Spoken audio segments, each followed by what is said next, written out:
ఎరువుల కొరత లేకుండా ఎరువుల దుకాణదారులు జిల్లా రైతులకు మాత్రమే ఎరువులను అమ్మాలని జిల్లా కలెక్టర్ ఇలా త్రిపాఠి ఆదేశించారు. శుక్రవారం ఆమె నల్గొండ జిల్లా డిండి మండల కేంద్రంలోని ఆగ్రో రైతు సేవా కేంద్రాన్ని ఆకస్మికంగా తనిఖీ చేసి ఎరువుల స్టాక్ను, ఎరువుల రిజిస్టర్, ఈ పాస్ మిషన్ను పరిశీలించారు.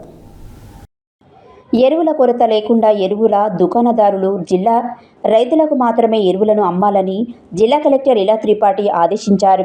శుక్రవారం ఆమె నల్గొండ జిల్లా డిండి మండల కేంద్రంలోని ఆగ్రో రైతు సేవా కేంద్రాన్ని ఆకస్మికంగా తనిఖీ చేసి ఎరువుల స్టాకును, ఎరువుల రిజిస్టర్, ఈ పాస్ మిషన్ ద్వారా పరిశీలించారు.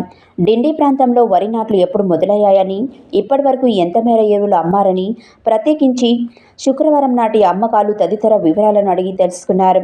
అంతేగాక షాప్లో ఉన్న స్టాకును, ఈ పాస్ మిషన్ ద్వారా వచ్చిన రసీదులను, ఏరుల వివరాలు పరిశీలించారు. డిండి ప్రాంతంలో వరి నాట్ల సమయంలో ఎక్కువ ఎరువులు అవసరమవుతాయని, అంతేకాక వ్యవసాయ సాగు ముమ్మరం కానుందని, అందువల్ల ఎరువుల దుకాణదారులు ముందుగా జిల్లా రైతులకే ఎరువులు అమ్మాలని ఆదేశించారు.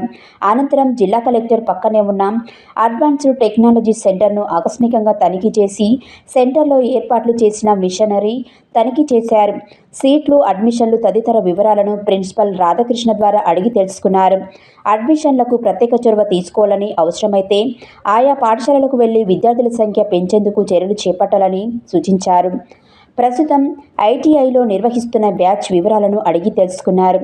ఏటీసీలో ప్రవేశం పొందే విద్యార్థులకు హాస్టల్ నిర్మాణానికి గాను బాలుర బాలికలకు వేరువేరుగా వసతి గృహాలు నిర్మించేందుకు 5 ఎకరాల స్థలాన్ని చూడాలని ఆమె రెవెన్యూ అధికారులను ఆదేశించారు. చుట్టుపక్కల ఉన్న భవనాలు, స్థలాల వివరాలు జిల్లా కలెక్టర్ అడిగి తెలుసుకున్నారు. హాస్టల్ కట్టించడం వల్ల విద్యార్థుల సంఖ్య పెరిగేందుకు ఆస్కారం ఉందని ప్రిన్సిపల్ తెలిపారు.